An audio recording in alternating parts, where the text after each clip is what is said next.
Hey friends, welcome back to my channel. It's been a tiny bit of time because I took a little bit off. I have been going through this slump where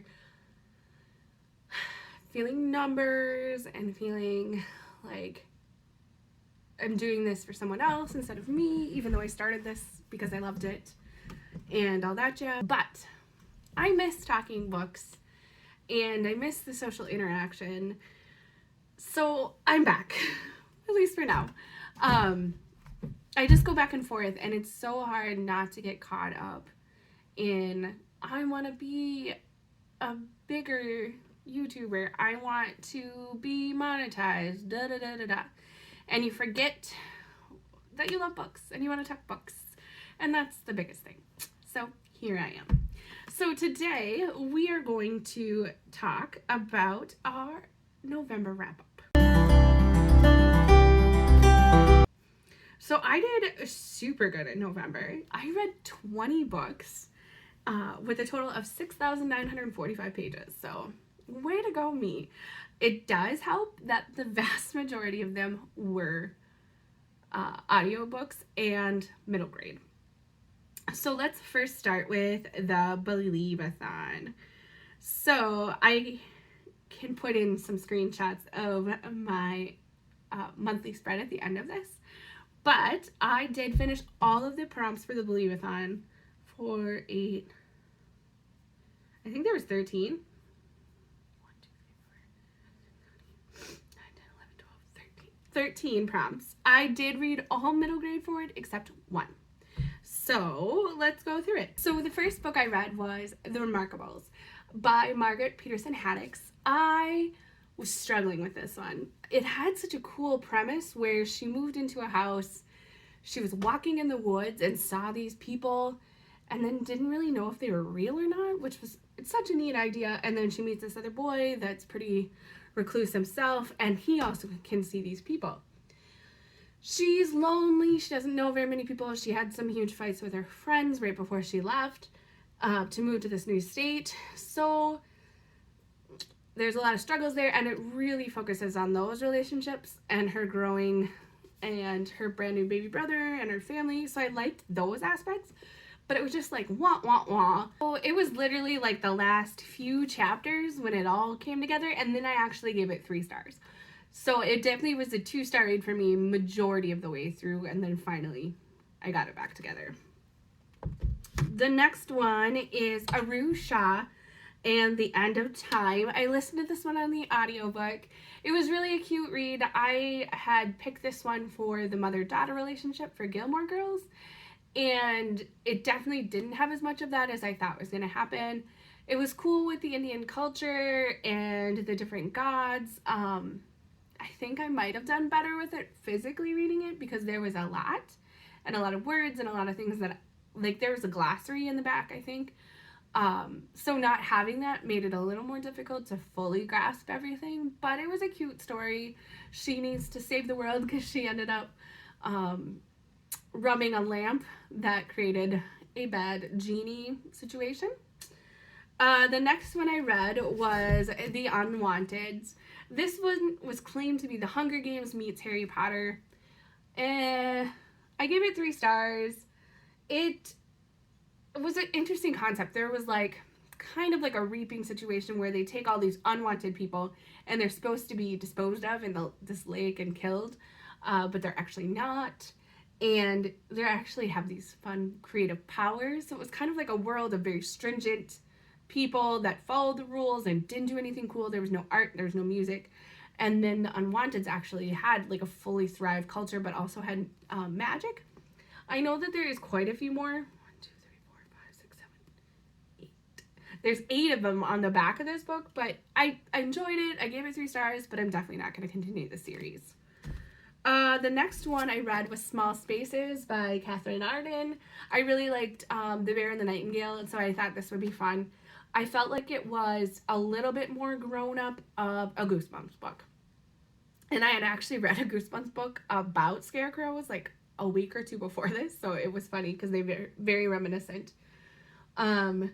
She finds this journal, and it's from back in the olden days, and then stuff starts happening, and there's these creepy scarecrows and creepy people, and she's got to figure out what's going on. She's also reeling from the death of her mother, so lots of good, fun, spooky stuff. And the next one I reread was Nevermore. I love the Nevermore series, and as Hollowpox came out during the Believe-a-thon, it was perfect. Nevermore is about Morgan Crow, who was kind of scheduled for death because she was a cursed child, and Jupiter North swoops in and grabs her and brings her to Nevermore, and then there's kind of a competition in it. She has to figure out who she really is and how she fits in, and her newfound family, as well as some drama. And so after that, I then went right into Wondersmith again. This is also a reread. I gave 5 stars across the board with the series. I love it so much so far. In this one, Morgan is kind of learning more about her powers, and that I don't want to spoil everything because, you know, but she's more learning about who she is and where she fits in. And also how she is highly discriminated against for just being who she is. You know, there's some mystery and mayhem in the book. Very good. And then I followed up with Hollowpox. So it was super fun to binge the whole series back to back to back.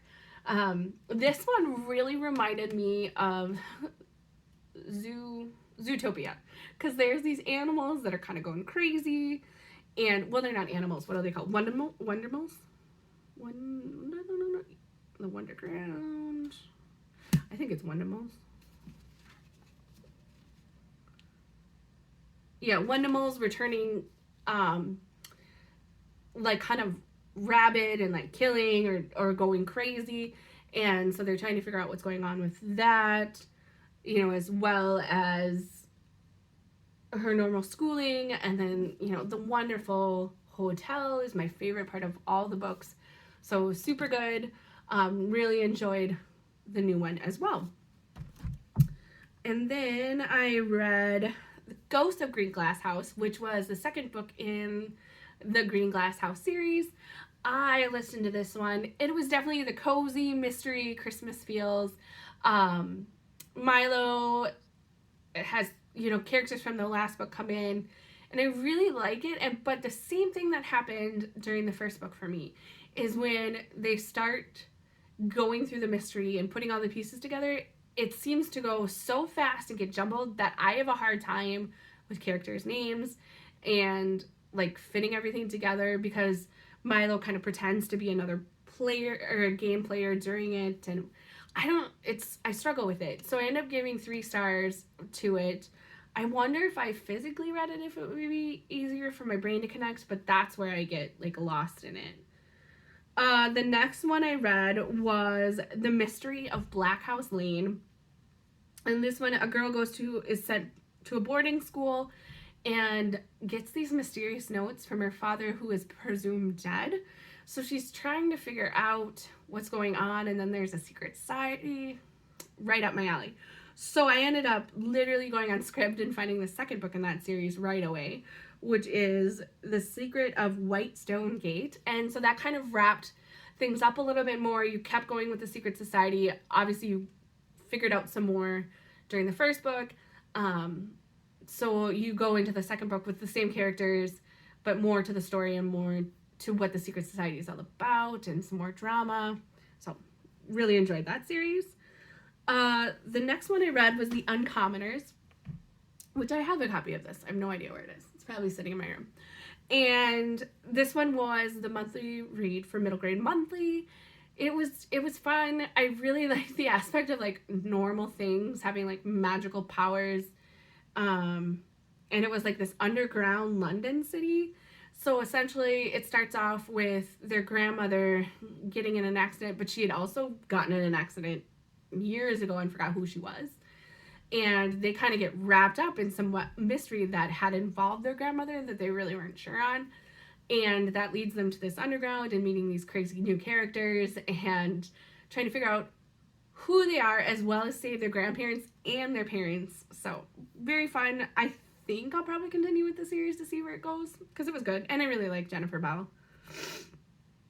The next one I read was The House with Chicken Legs. And this one was so whimsical. I can see why so many people love it. And so essentially, a girl lives with her grandmother in a house with chicken legs, and it's the Baba Yaga folklore. So her grandmother helps the dead like pass on. So they kind of host a party for them and tell them, they talk about their lives and reminisce, and then they go through the gate. And the girl has lived with her grandmother their entire life, and like this is her future, but she's desperate to be part of the world, to meet more free people, to have friends, to not move around so much. And so she has to kind of battle through that. So don't want to spoil it because there's some good twists in that one. The next one I read was the third book in the Book Wonders series, The Map of Stories, and I really enjoyed this one. I love the aspect of going into books. I love any books around books, which is so funny. But this one had a train that they end up traveling on, and that was so much fun. Just all the normal drama to save book wondering. So definitely love that series. And the final one I read for the Believe-a-thon was Ready Player 2. Ready Player 1 is one of my all-time favorite books, so I actually did re-listen to Ready Player 1 before I read 5 stars, still love it so much. And then I started Ready Player 2. So Ready Player 2 starts immediately after Ready Player 1, and they find that there is kind of another Easter egg hidden, and it's the 7 shards for the sirens. What is it? Does it say? But yeah, so they're looking for 7 shards that kind of work up to something to do with Kira. And so there's a part in this book where they go to John Hughes world and like go through all of the John Hughes movies. Oh my gosh, it was so much fun. There's quite a few worlds that I really enjoyed. There's a big Lord of the Rings Hobbit world that I don't know as much as, so that part wasn't as exciting for me, but I just love the nostalgia of Ernest Cline books.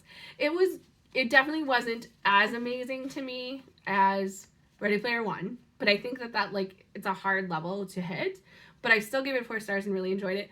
And then I had actually just rewatched the movie and realized that Ernest Cline put an Easter egg at the end of the movie about what this was going to be about. So that was cool to like, I obviously didn't catch it the first time. So after reading this and then going back and watching, I was like, that, and I was super excited. So yes. Okay. And then for let's see here, trying to figure out where I am to make sure I'm talking about everything. The next one I read or listened to for Gilmore Girls was Front Door. And this one, I urge you to read. It had such poignant speech about racism, about wealth level. It was so good. And immigration. And it really hits the heartstrings. It really hits hard. Like, I really would like this one to be part of curriculum. Essentially a Chinese? I think they're a Chinese family. Came to America to better their lives. And they end up, like, she was an engineer at home, and then in America, they're, like, working minimum wage jobs and barely making ends meet. They meet this man who makes it sound great that they're going to work and manage the hotel, and he's awful to them. And there's a lot of racism against Black people in the book, and so she takes a really hard stand against that. So such a super good book. Totally recommend it. And then I started to get into first, I read The Invisible Life of Addie LaRue, which apparently they didn't bring in here. That one was so good. I took my time with it. I listened to both the audiobook and read the physical book. Addie made a deal at night, so it ends up the god that she made the deal with is a bad god. Like, you're only supposed to pray during the day and never at night. And she is completely forgotten by everyone she meets. So literally, like, if I meet her, I'm going to meet her, have a great time with her. If I leave the room to go to the bathroom and come back, I have no recollection of who she is. So she goes through hundreds of years of life like this. And it's just about her figuring out who she is, wanting to leave a mark on the world, finding love, finding life. So super good. And then I went into my Christmas books already. So I finished Dash and Lily's Book of Dares because I watched Dash and Lily on Netflix and loved it. The book was good. It definitely was different than the movie, which was good too, or the TV show. So, you know, like, keeps you moving along. But I thought the show did a really good job of, like, capturing the essence of the book. And I'm definitely wanting to continue that series because I really like Lily's free spirit and grasp on life and love. And then I love Dash's just regalness and his love for words and his bitterness about life. It just works so well. And then I read In a Holidays by Christina Lauren, and that was like the perfect Netflix Christmas movie. Like, I definitely think there's like two types of Christmas movies. So this one was the Netflix style where it was like a little more trendy, a little more hip and up to date. A girl goes to a cabin with her family and family friends, like a couple different families, and there's two boys that also are part of her friend's family, and she's been in love with one of them forever and ends up in this whole Groundhog's Day scenario. I mean, it's corny, it's totally predictable, but it was cute and perfect for Christmas.